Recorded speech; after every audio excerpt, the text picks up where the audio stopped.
저는 저번 주에 이 9장을 통해서 여러분들에게 이런 이야기를 전한 적이 있습니다.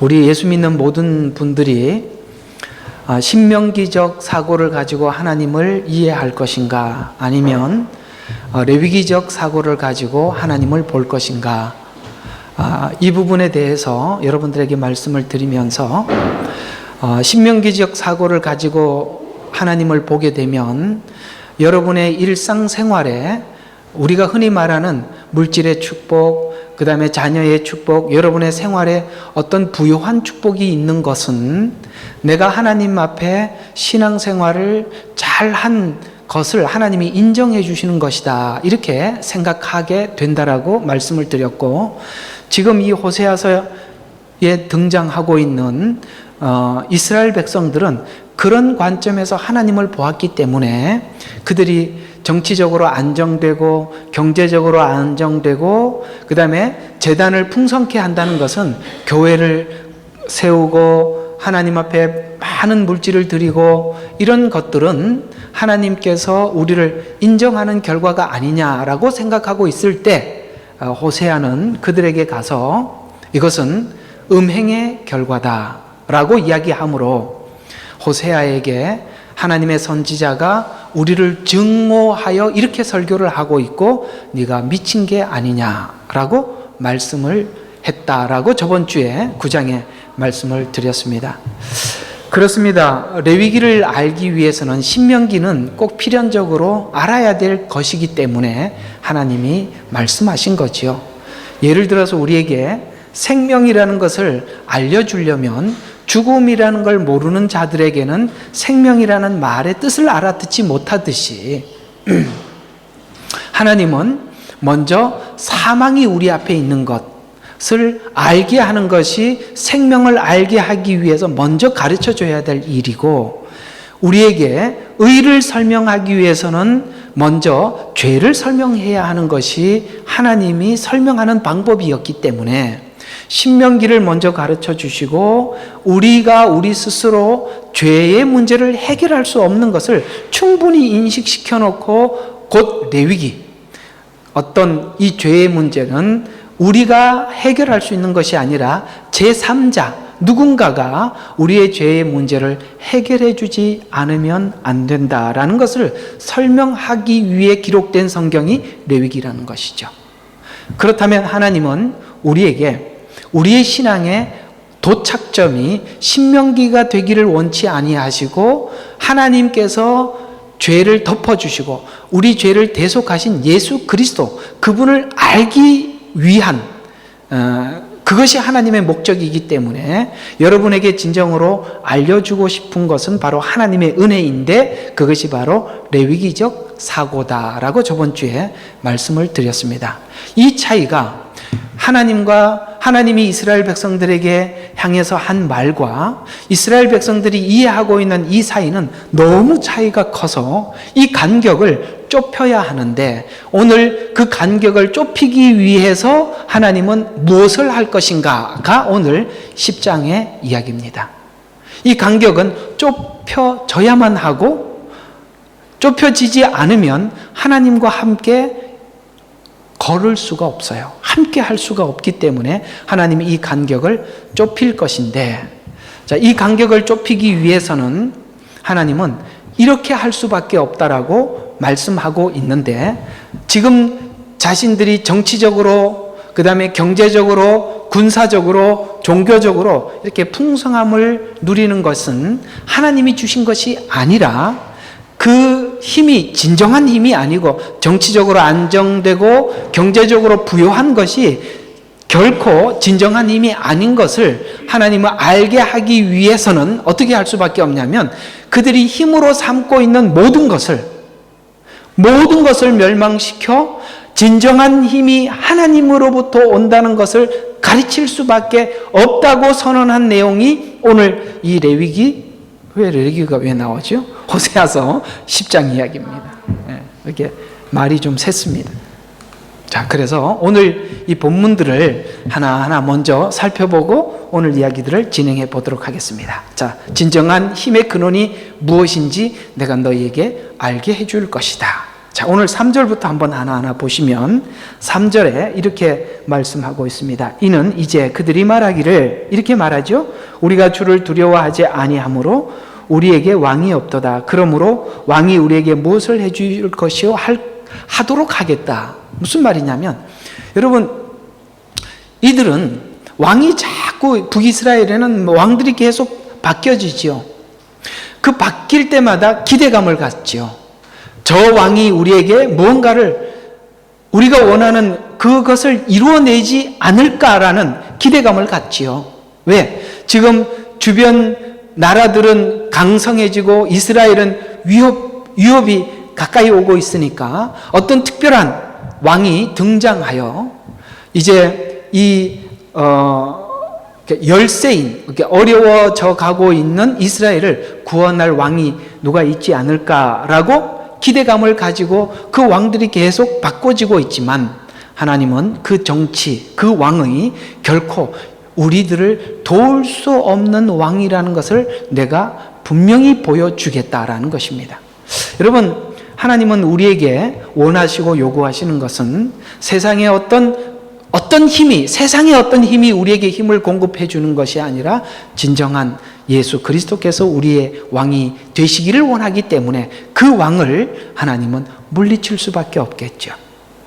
또 5절에 보면 너희들이 지금 이 종교 생활, 지금 이 베델이라는 베델이라는 곳에서 이스라엘 백성들이 예배를 했는데 그 베델이라는 이름이 사람들이 이름을 이렇게 벳아웬이라는 이름으로 바꿔버렸어요.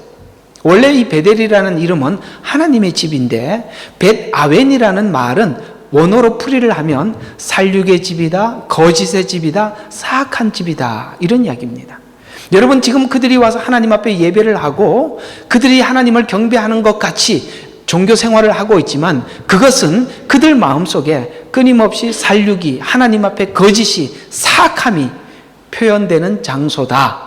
여러분, 우리가 하나님을 믿습니다. 하나님께 예배합니다. 하나님께 경배합니다. 하나님만이 나의 구주십니다. 라고 하는 이런 고백 속에서도 어쩌면 그것이 거짓일 수도 있고 사악한 하나님 앞에 표현이 될 수도 있음을 여러분 공감하십니까?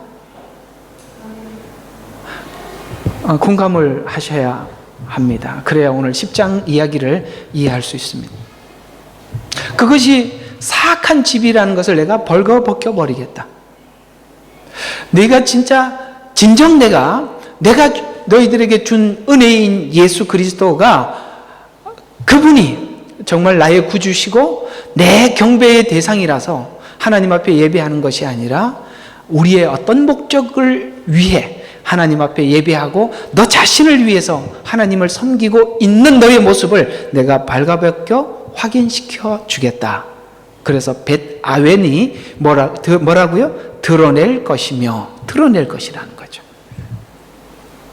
우리는 가끔씩 이 5절에 있는 이런 모습이 우리에게 있는 걸 보면서 깜짝 놀랄 때가 많이 있어요.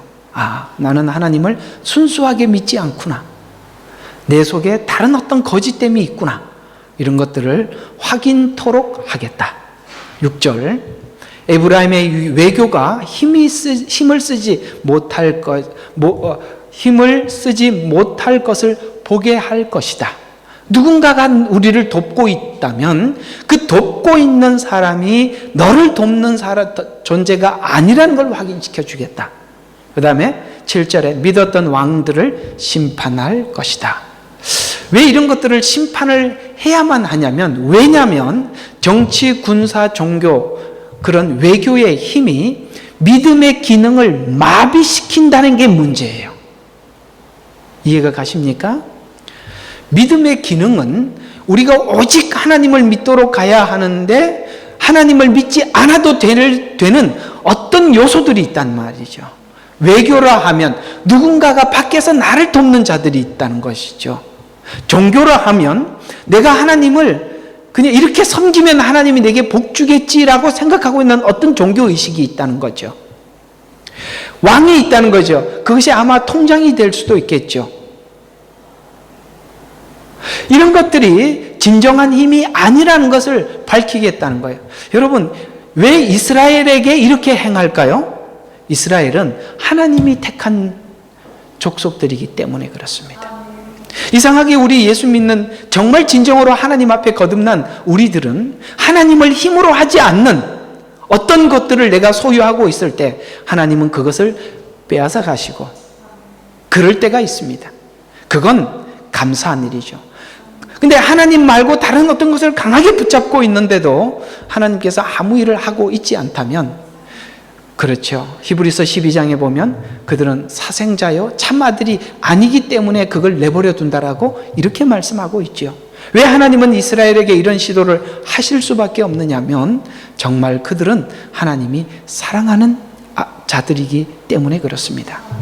그래서 하나님의 심판의 핵심은 하나님됨을 잡신과 다름을 증명해 보이는 것, 그런 차원에서 하나님의 심판은 공의롭다는 거죠. 왜요? 잡신들은 뭐예요? 그냥 일반적으로 심판이라는 것은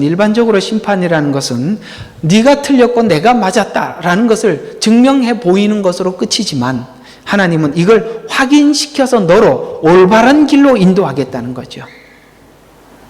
그런 의미에서 하나님은 여러분에게 무엇을 행하든지 하나님의 심판은 정상적이고 공의롭고 감사한 것입니다. 그래서 심판은 단지 잘못을 들추어내어 하나님이 옳았다는 것을 증명하는 것을 넘어서 거짓을 드러내어 하나님을 섬기도록 하기 위하는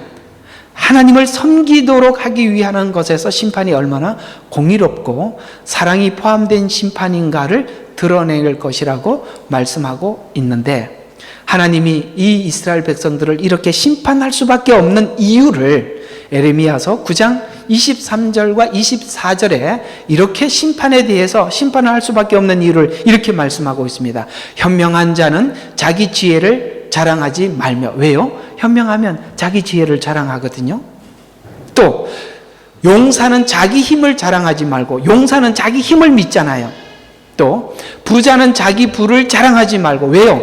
부자는 자기 부를 의지하거든요. 그런 걸 하지 말래요. 내가 힘이 있는 것으로 자랑하지 말라. 그러나 자랑하는 자는, 우리가 이제는 자랑할 것이, 하나님은 이걸 자랑하기를 원하시는데 그가 깨달아 나를 알아서 내가 이 땅에서 자애와 공의와 의를 행하는 주임을 아는 것이니라 라고 말씀하고 있습니다. 하나님이 우리에게 알기를 원하는 것은, 하나님은 우리에게 공의를 행하시고 사랑을 베푸시고 그 다음에 자비를 베푸시는 하나님이라는 것을, 그걸 알고 자랑하는 걸 하나님이 원하는 거예요. 그러니까 내가 가진 걸 가지고 사람 앞에 자랑하는 걸 원하는 것이 아니라, 하나님이 이런 분이라는 것을 그 내 성품 속에 묻어내 사람들에게 하나님을 자랑하게 만드는 자가 되기를 원하신다는 거죠. 이스라엘 백성들은 이걸 이렇게 하면 절대 할 수 없죠. 그래서 이스라엘 백성들은 더 이상 둘 수가 없기 때문입니다. 그래서 지혜, 용사의 힘, 부함을 언급하고 있는가 하면 하나님 외에 어떤 것도 진정한 내용과 해결이 될 수 없다는 것을 가르치기 원하는 거예요. 여러분, 이 말에 공감해 주시면 고맙겠습니다. 우리가 어떤 문제를 놓고 실험하고 또 실험을 하여 끝에 가보면 결국은 하나님이 주시는 대답은 한 가지입니다. 나만이 너의 모든 문제의 해결책이요 답이다라는 것, 여러분, 우리가 살면서 느끼는 거 아닙니까? 이 살면서라는 말은 그리스도인들이 도착하는 그 부분들이, 우리 부부가 아무리 싸워도 결국은 내가 잘못한 것을 하나님 앞에 시인할 때 끝이 오더라는 거죠. 우리가 어떤 문제 앞에서도 결국엔 내가 내 잘못을 인정하고 시인할 때 끝이 나더라는 거죠. 대부분 내가 옳았다 하더라도 내가 아무리 옳았다고 하더라도 그 옳다고 생각하는 것 중에 그 부족한 어떤 작은 부분이라도 인정을 해야 끝이 나더라는 것이죠. 여러분 공감하십니까? 결국은 모든 문제의 해결책은 부함으로도 해결되는 것이 아니고 지혜로도 해결되는 것이 아니고 용사, 힘으로도 해결되는 것이 아니라 결국은 내가 없어서 그 문제가 꼬인 것이고 내가 들어가야 이 문제의 해결자가 된단다라는 것을 가르치기 위한 하나님의 심판이라면 그 하나님의 심판은 공의롭죠. 그럼 우리는 인간들은 이런 생각을 할 수도 있지요. 그러면 하나님, 인간은 심판을 그렇게 하신다면 우리의 지혜, 힘, 부함을 막고 하나님의 명령과 교훈으로 가두려고 하는 것은 하나님 우리를 독점하려고 하는 것이 아닙니까? 하나님은 너무 독선이 아닙니까? 이런 생각이 들 수 있다, 없다? 있다. 그것도 한번 짚고 넘어가야죠. 하나님 너무 독선적이 아닙니까? 그래서 저를 이렇게 완전히 올가매려고 합니까? 라고 생각할 수 있지만 하나님의 심판은 인간이 자기의 형상으로 만든 하나님 외에 어떤 것으로도 가치를 충족시킬 수 없다는 것을 가르치려고 하는 거예요. 하나님 형상, 그분이 우리 속에 들어와서 그 하나님의 형상이 회복되는 그 가치만이 우리의 모든 영혼, 육에 이르러 모든 회복이라는 것을 하나님이 알려주시기를 원하는 거예요. 여러분, 우리가 부함이 있고 지혜가 있으면 어쩌면 육체는 편할 수 있습니다. 그러나 여러분, 우리가 정신적으로 생각이 많으면 혼이 고통스러운 거 아시죠? 많이 알면 골치 아픕니다. 그래서 이 전도서나 잠언서를 보면 지혜가 많으면 뭐예요? 아주 혼란스러워. 누가 행복하지요? 뭘 모르는 사람들이 훨씬 행복할 수 있습니다. 많이 알면 뭘 할 수가 없어요. 세균 연구를 하는 의사들은 뭘 먹을 수가 없어요. 왜? 현미경으로 세균을 너무 많이 봤어요. 그러니까 어디에 무슨 세균이 있고 어디에 무슨 세균이 있으니까 이게 뭘 먹을 수가 없는 거예요. 그래서 우리는 그냥 모르고 먹어서 면역성이 많아요. 그래서 먹어도 아무 이상이 없어요.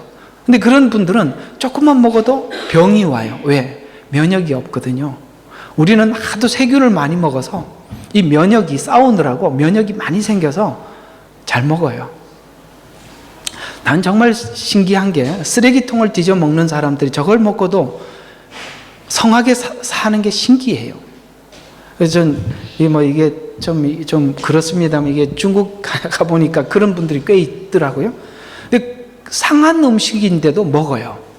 근데 괜찮아요. 우리는 먹으면 말할 것도 없을 텐데 뭔 차이지? 이런 생각이 든단 말이죠. 그래서 우리가 지혜가 많으면 우리가 뭔가 더 좋은 것 같지만 그렇지 않아요. 결국은 우리의 모든 문제는 주님께서 내 주인이 되어야 해결되는 일들이에요. 그래서 하나님은 그렇게 우리를 심판할 수밖에 없다라고 말씀하고 있습니다. 여러분, 우리가 하나님을 우리의 왕으로 모시고 우리가 힘을 삼고 있는 모든 것을 다 내려놓고 하나님께 달려가야 할 그런 책임과 의무를 우리 가슴속에 다 느끼고 있는 줄로 압니다. 그 부분에 대해서 하나님은 우리에게 이렇게 권면하고 있는 권면, 우리가 신앙이 성숙해야 하는 과정 속에서 필연적으로 우리가 싸워야 될 싸움이 있다고 이렇게 성경은 이야기하고 있습니다. 디모데전서 6장 9절과 11절에 하나님의 사람아 너는 이것들을 피해라. 그러면 이것은 그 앞에서 설명하고 있는 부와 돈을 사랑하는 것이라고 앞에 이렇게 설명이 되어 있어요. 6장 앞쪽에. 그리고 의와 경건과 믿음과 사랑과 인내와 온유를 추구하라. 믿음의 선한 싸움을 싸우라. 영원한 생명을 붙잡으라. 이를 위하여 내가 부르심을 받았고. 아멘이십니까? 무엇을 위해서 부르심을 받았다고요? 믿음, 사랑, 인내, 온유를 추구하고 믿음의 선한 싸움을 싸우기 위해서 하나님이 우리를 부르셨다는 거예요. 이 부름에 대해서 성도들은 분명히 인식하고 있어야 됩니다. 이것은 바울이 디모데에게만 요구하는 것이 아니라 우리 모두가 하나님이 이 일을 위해서 부르셨다는 것에 대해서 우리는 알아야 하고, 그 뒤에 계속 이렇게 이야기하고 있습니다. 그래서 너는 많은 증인들 앞에서 선한 고백으로 고백하였느니라. 만물을 살리시는 본디오 빌라도 앞에서 선한 고백으로 증거하셨던 그리스도 예수 앞에서 내가 너에게 명하노니, 우리 주 예수 그리스도께서 나타나실 때 흠없고 책망받을 것도 없이 이 명령을 지키라. 없이예요. 없니가 아니고, 이게 잘못 쳤는데 이게 무슨 말이냐면, 예수 그리스도께서는 본디오 빌라도 앞에서 네가 유대인의 왕이냐라고 물었을 때 그러하다라고 말씀을 했고, 사실은 이 본디오 빌라도는 예수님을 살려줄 마음으로 계속 질문을 했었습니다. 그러나 예수님은 끝끝내 그 의도를 알고 있었지만 결코 그 의도를 굽히지 아니하시고 그 길을 선택했던 것입니다. 여러분, 우리가 본디오 빌라도 앞에서, 우리는 본디오 빌라도와 같은 증인들 앞에 서 있을 때가 많이 있어요. 요즘 제가 이 철로 역정 이야기를 좀 자주 하는데, 철로 역정을 다 읽어보지 않은 사람이 이런 이야기를 질문을 해요. 참 크리스찬은 이기자다. 이기적인 사람이다. 왜? 자기 가족을 남겨둔 채로 순례 여행을 떠났거든요. 예를 들어서 이런 겁니다. 가족은 아무도 예수를 안 믿는데 나 혼자 예수 믿고 순례의 길을 간 거예요. 결국은 이 크리스찬은 천성에 도착하고 난 이후에 그 가족들이 그 크리스찬이 걸었던 순례의 길을 다시 걸었다는 사실을 아셔야 합니다. 무슨 말이냐? 하나님은 한 가정 속에 그 크리스찬이 먼저 걸었던 순례의 길을 먼저 걷게 하는 하나님의 선교사, 전도자가 있어요. 그 가정으로 보면 그가 전도자예요. 그가 정상적인 순례의 길을 걷게 하시고 그곳에 도착하여 하나님의 사람이 된 후 하나님은 그 가족들에게 그 전도자들의 그 증인들을, 오늘 여기 증인들 앞에라는 이 이야기가 그 말이에요. 그 증인을 삼으셔서 그 가족들이 그 뒤를 따라오게 하는데 그 먼저 가는 그는 고독하죠. 왜? 가족들이 아무도 안 알아주는 길이지만 그는 아마 가족 전체가 함께 가지 못한 홀로 걷는 외로움 속에 하나님은 더 큰 은혜가 부어지고 있다는 사실을 기억하셔야 합니다. 여러분은 어쩌면 여러분의 가족 중에 먼저 부름을 받아 신음하며 고통스러워하며 하나님 앞에 기도하며 오늘 이 길을 걷고 있는 증인이 될 수도 있습니다. 그 증인이 어쩌면 여러분 가족 중에 어떤 사람이 여러분 그 가족 중에 서 있는 내가 바로 그 가족을 본디오 빌라도 앞에 선 예수 그리스도처럼 분명히 하나님을 증언해야 합니다. 이런 것이 예수 믿는 것이고 이렇게 그리스도인들은 살아가는 것이야. 당신이 내게 무엇을 말하더라도 주님이 나의 왕이기 때문에 나는 당신의 어떤 요구를 들을 수 없어. 그분은 진정한 나의 왕이야. 당신이 나에게 무엇을 말하더라도 나는 하나님을 따를 수밖에 없어. 그러면 그들도 훗날 여러분이 걸었던 길을 함께 갈 것입니다. 신앙생활을 하면서 먼저 부름을 받은 전도자들이 대충 살면 그 가족들도 예수 믿으면서 대충 신앙생활을 합니다. 본디오 빌라도 그는 누구입니까? 아마 우리는 그 본디오 빌라도는 예수님이 봐야 할 왕이었지만 그는 권세를 가지고 있고 그래서 예수님을 놓아줄 권세도 있고 십자가에 못 박을 권세도 있지만 그 권세 있는 사람 앞에 하나님께서 부르신 그 부르심에 순종한 예수 그리스도를 생각하면서 여러분에게 어떤 혜택을 주고 여러분들은 묶을 수도 있고 자유를 줄 수 있는 어떤 권세자 앞에 있다 할지라도 여러분들은 하나님의 증인으로 서서 하나님의 증언자가 되시기를 주 이름으로 축원합니다. 그렇게 살아야 하는 것이에요. 기독교인은 독선적이다, 하나님밖에 모른다. 그렇습니다. 우리는 하나님밖에 몰라요.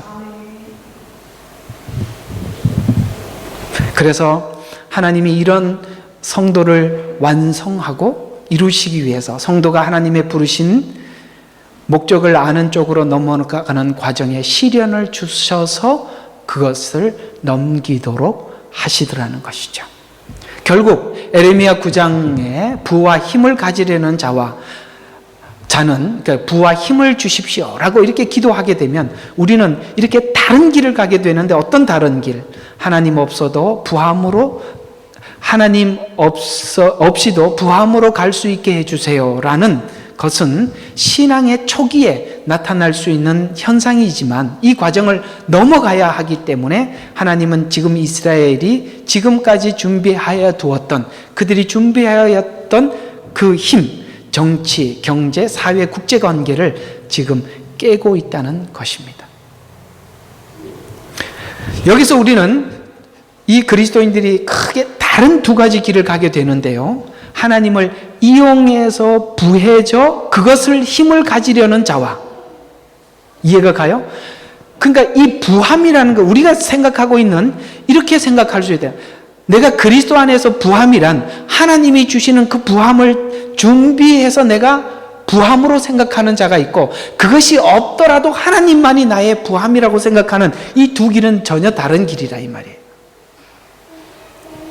지금 이스라엘은 자기들이 준비한 것을 부함으로 여기고 있거든요. 하나님은 필요 없습니다라고 생각하기 때문에 하나님은 이걸 깰 수밖에 없죠. 이걸 둔다면 하나님은 사랑하지 않은 것이죠. 그래서 부해져서 그것을 힘으로 가지려는 자와 하나님만을 아는 자비와 인애를 아는 지식으로 삼으려는 자는 매우 다른 길을 가게 되는데, 부해져서 안정과 번영을 향해 가는 자는 2절에 이렇게 말씀하고 있습니다. 그래서 오늘 이 2절이 이런 이야기예요. 2절 한번 보실까요? 그들의 마음은 나뉘어졌고, 여러분, 하나님을 우리의 모든 부의 조건으로 삼지 않은 모든 사람들은 마음이 나누어져 있는데, 어떤 식으로 나누어져 있냐면, 이 말은 이런 이야기입니다. 하나님을 섬기고 자기도 섬겨요. 이렇게 되면 그가 믿는 하나님이 성경이 말하는 우상이라고 표현하는 거예요. 이 마음이 나누어졌다는 말의 뜻은 무엇이냐면 하나님을 수단화시키는 거예요. 여러분, 우리가 하나님을 인격적으로 믿느냐 수단화시키고 있느냐는 아주 간단하게 체크해 볼 수 있는 방법이 있어요. 그게 뭐냐면, 우상이란 인격이 없고 의지와 거룩함이 없어요. 무슨 말이냐면, 우리가 하나님을 믿는다라는 말의 뜻은 그분과 나의 인격이 하나가 되어 있다는 거예요. 그래서 우리가 하나님과 우리가 인격화되어 있으면 그분이 우리에게 무엇을 요구하든지 우리는 그 인격 앞에 반응하는 태도가 돼요. 그래서 의지가, 내 속에 있는 의지가 내가 결단하는 의지가 아니라 그분이 내게 요구해서 인격에서 나오는 의지이기 때문에 함부로 살지를 못한단 말이에요. 함부로 살지 못해요. 그러면 우상은 뭐냐? 인격이 없이 내가 믿는 신이 수단이 되어 있는 거죠. 어떤 수단? 하나님, 돈 주세요. 필요한 것 챙겨주세요. 이런 수단화가 되어 있는 것이 우상인데, 사람들이 자기 목적에 맞춰 놓고 비는데, 그래서 그렇게 이게 두 마음이 나누어져 있다는 증거가 1절에 이렇게 표현하고 있습니다. 1절 한번 보십시오. 이스라엘은 헛된 포도나무라. 그가 자기에게 열매를 내는도다. 자기에게 열매를 내는데 그의 열매가 많을수록 그의 제단의 수는 늘었으며, 그 다음에 그의 땅이 좋을수록 그들의 형상을 좋게 하는도다. 여러분, 제단의 수를 많이 늘리고 그 다음에 형상을 좋게 하는 이유가 뭘까요? 어떤 의도를 가지고 그렇게 하는 거죠. 왜? 하나님이 수단화되었기 때문에 그걸 좋게 만들었으니 하나님 내게 보상해달라는 쪽으로 가고 있다는 거죠. 그러면 그 신은 인격을 가진 신이 아니라 수단이 되는 거죠.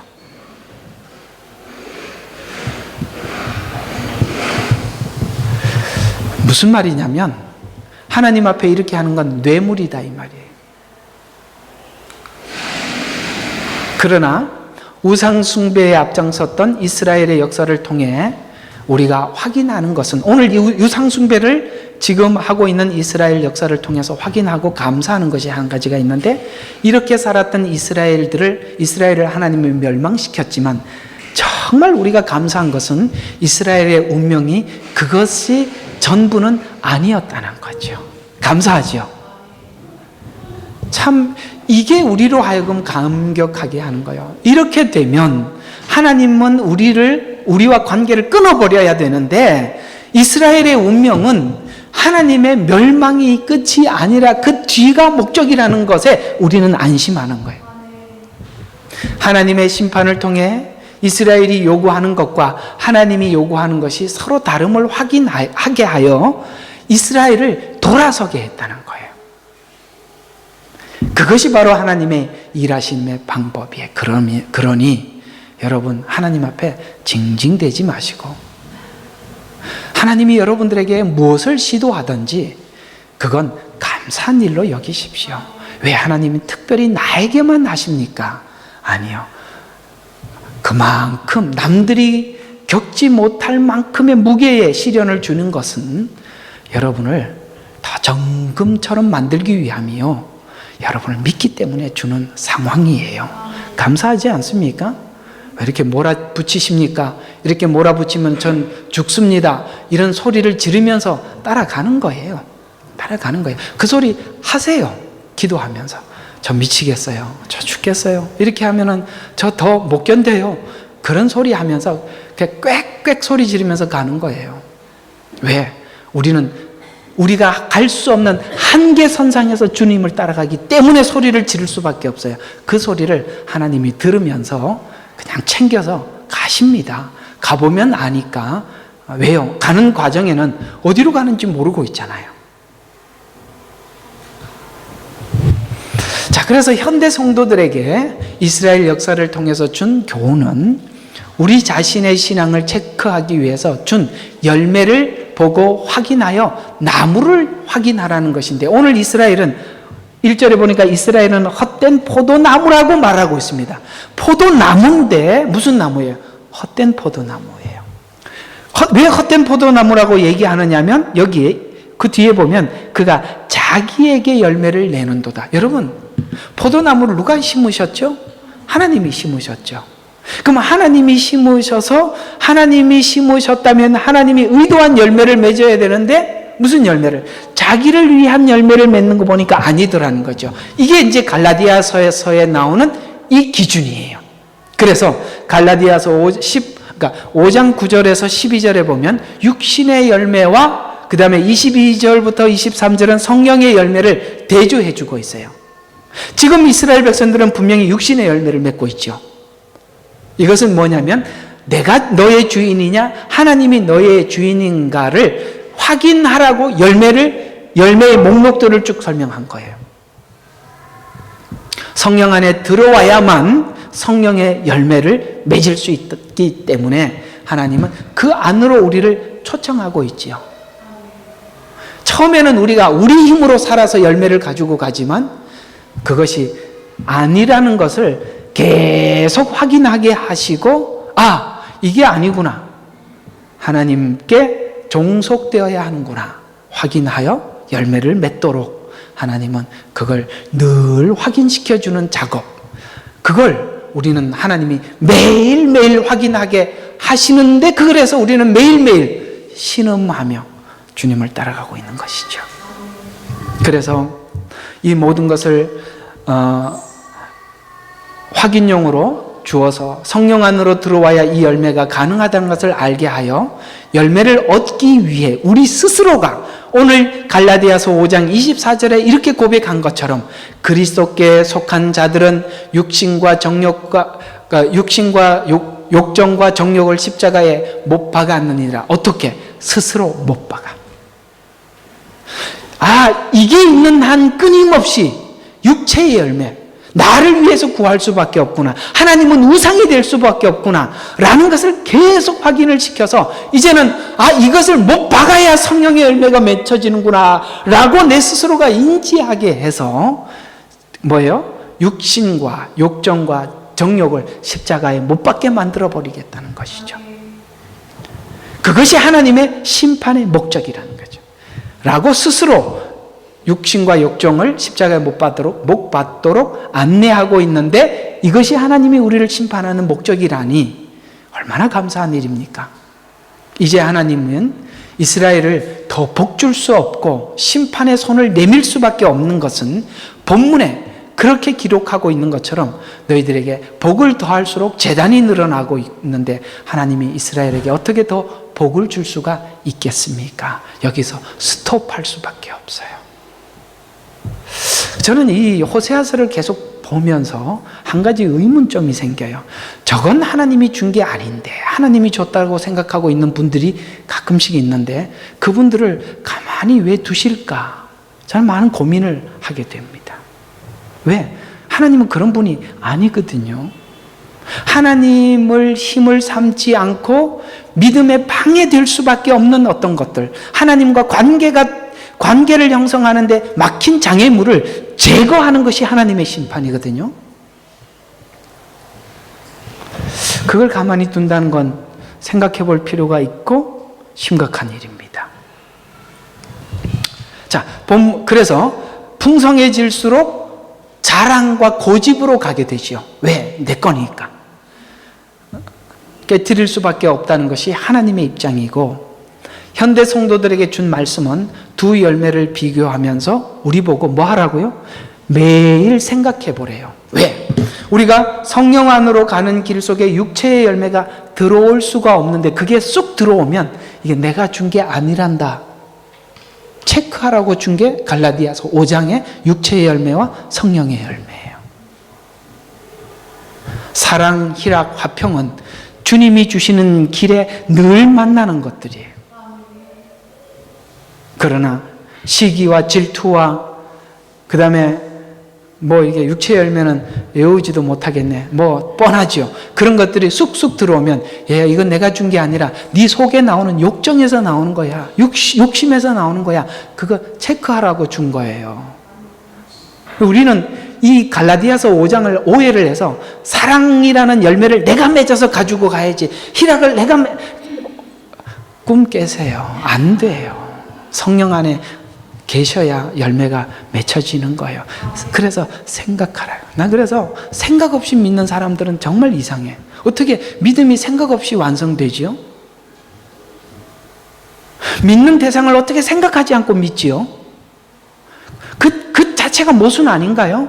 내가 하나님을 믿어요. 그러니까 하나님을 믿는다고 하는데 그분이 누군지 생각도 안 해보고 무조건 믿습니다. 그래, 당신 왜 믿어요? 그러니까 믿어지는 걸 어쩌란 말이야. 좋아요. 그것도 한계가 있거든요. 공중에 나는 새를 왜 만들었어요? 생각해보라고 만든 거예요. 들에 백합화를 하나님 왜 심었죠? 생각해보라고 만든 거예요. 왜? 믿음이 적은 자들아. 생각 없으니까 믿음이 적다 이 말이에요. 하나님은 이런 자연 계시를 통해서 우리에게 생각하게 하셨다고요. 더욱더 성경을 통해서 생각하게 하시는 거거든요. 그래서 너의 목적을 위해서 하나님을 우상화하고 있는지 생각해보라고 성령의 열매를 나열하고 있답니다. 오늘 이야기들을 한번 결론으로 맺어보도록 하겠습니다. 이 문제가 어떻게 해결되었는가? 성경은 이렇게 증언하고 있습니다. 시편 119편, 우리 지금 목장 예배 때 계속 하고 있는 성경 내용인데 지나갔었죠. 65절부터 72절에 이렇게 설명하고 있는데 이 말씀 귀담아 한번 눈여겨보시기 바랍니다. 주께서는 주의 말씀대로 주의 종을 선대하셨나이다. 이게 웬일이에요?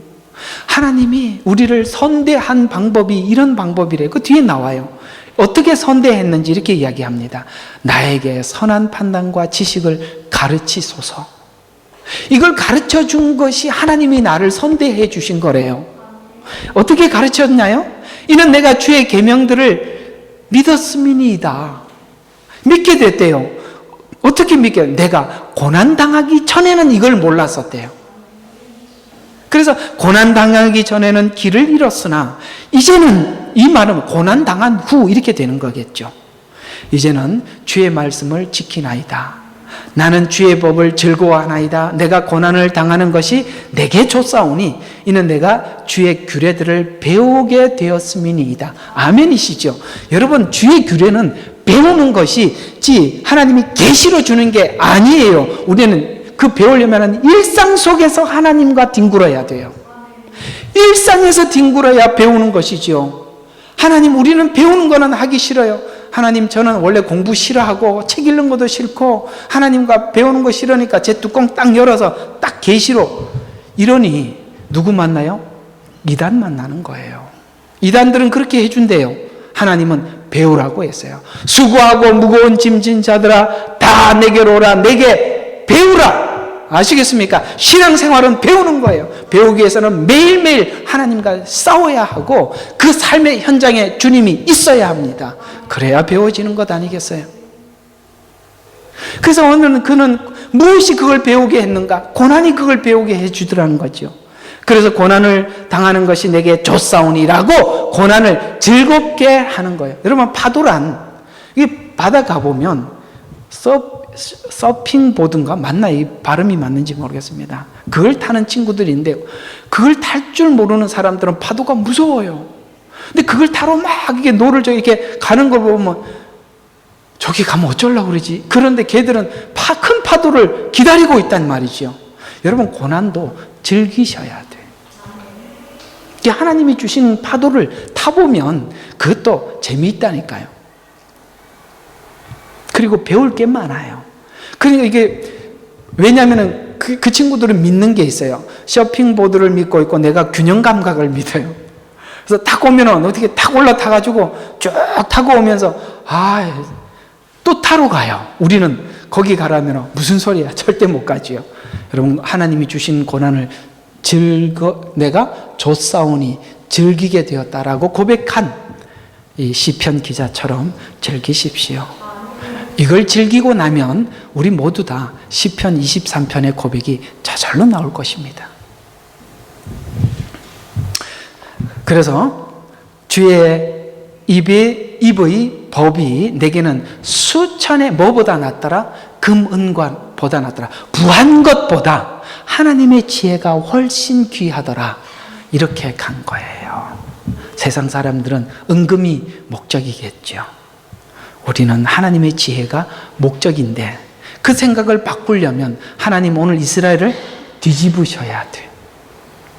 그러면 어떻게 생각해야 될까요? 하나님 뒤집으십시오. 왜? 뒤집어도 어디서 뒤집어지냐면 하나님의 배 안에서 뒤집어진다니까요.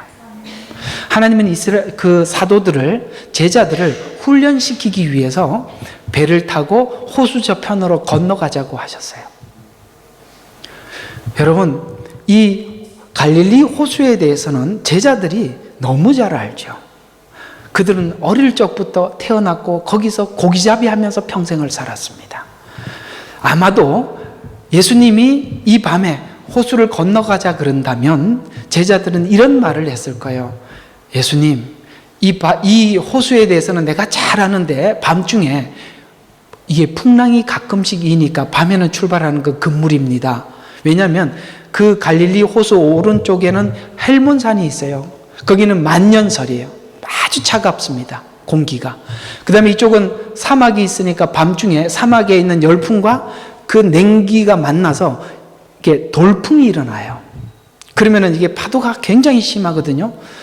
그리고 왜 그 이스라엘 백성들이 갈릴리 호수를 바다라고 하냐면 진짜 넓어요. 이쪽에서 저쪽이 안 보여요. 그 건너가려고 그러면 굉장히 멀거든요. 그러니까 우리로 하면은 40리에서 60리예요. 그러니까 이쪽으로는 60리고 그 다음에 이쪽으로는 40리예요. 그러니까 이 건너가기가 어려워요. 근데 제자들은 아무 소리 하지 않고 순종한 거예요. 아무 소리 하지 않고. 왜? 하나님, 예수님을 믿으니까. 근데 웬일이에요? 자기들이 예상했던 대로 풍랑이 이는 거예요. 그래서 막 그 그 해결을 해보기 위해서 뭐 키를 잡고 있는 다 해봤어요. 막 하다 보니까 누가 안 보여? 예수님이 안 보여. 자기들은 이 고생하고 있는데 예수님이 가자 그러고 자기는 밑에 가서 고물에 가서 잠을 자고 있어요. 여러분 파도 치는데 잠자는 것도 쉽지 않습니다. 잠이 옵니까? 막 깨우죠. 잠잠하라. 조용해졌죠. 하나님 무엇을 가르치고 계실까요? 여러분, 너희들이 세상의 파도가 아무리 몰아쳐도 그 안에 내가 있단다. 아멘이십니까?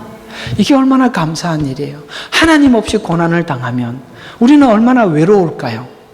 그러나 하나님이 그 고난 속에 함께 하시는 거예요. 우리는 외롭지 않아요. 깨우면 돼요.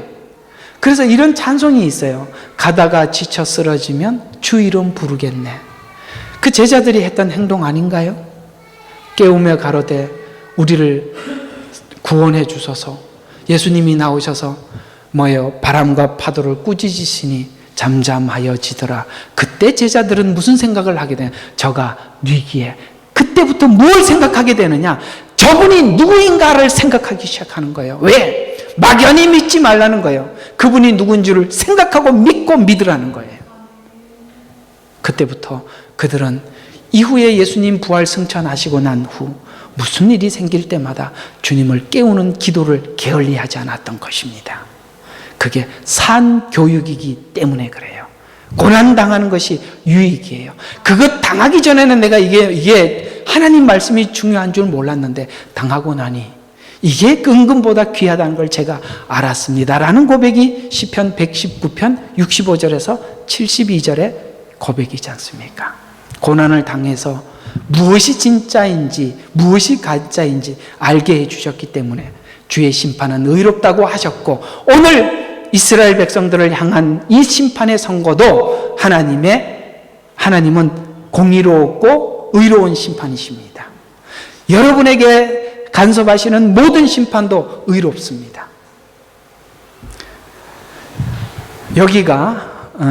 여기기 시작했고 고난 때문에 하나님의 말씀의 가치가 거룩함과 진정성의 내용을 알기 시작했다는 것이다. 그래서 지금 선포하는 것은 이스라엘의 심판은 의롭고 성실한 하나님의 성품이며 이스라엘에게는 축복된 수술대인 것입니다.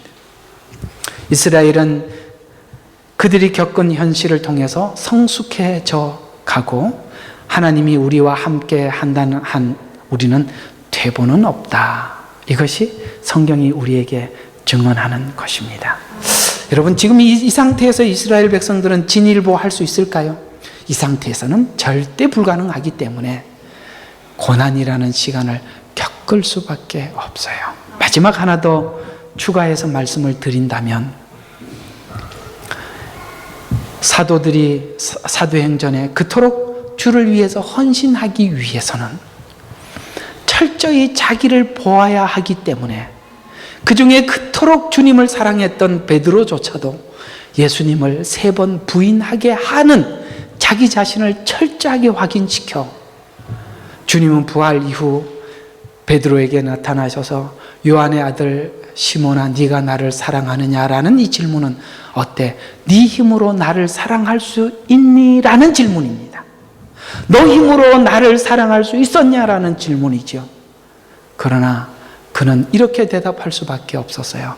내가 주를 사랑하는 줄 주께서 아시나이다. 만약에 그가 예수님을 부인하지 않고 시인했더라면 봐요 내가 이렇게 사랑하고 있었잖아요 라고 말을 했을 텐데 그는 예수님을 부인하고 있는 나를 확인케 하여 하나님 내 힘으로 주를 사랑할 수 없어요. 이렇게 고백하게 하여서 그가 하나님을 고백하게 했다는 거예요. 여러분 우리를 보게 하는 건 하나님의 축복입니다. 내 속에 아무것도 없다는 거 깡통이라는 거 보게 한 거 감사한 일이죠. 거기서 하나님은 시작하신대요.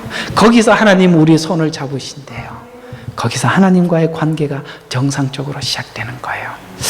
하나님 이스라엘에게는 이 시간이 축복의 시간이 아닌가요? 기도하겠습니다. 하나님 호세아 10장 속에 우리 하나님의 음성을 들으니 마음이 울컥해지고 소망이 생깁니다. 우리가 아무리 어려운 자리라 할지라도 그곳은 우리 주님이 함께하는 자리입니다. 이제 우리가 하나님 앞에 이렇게 고백할 수 있을 것 같습니다. 하나님, 우리가 가다가 지쳐 쓰러지면 주님의 이름을 부르겠습니다. 주님의 이름을 부르겠습니다. 예수 그리스도의 이름으로 기도드렸습니다. 아멘. 찬송가 498장.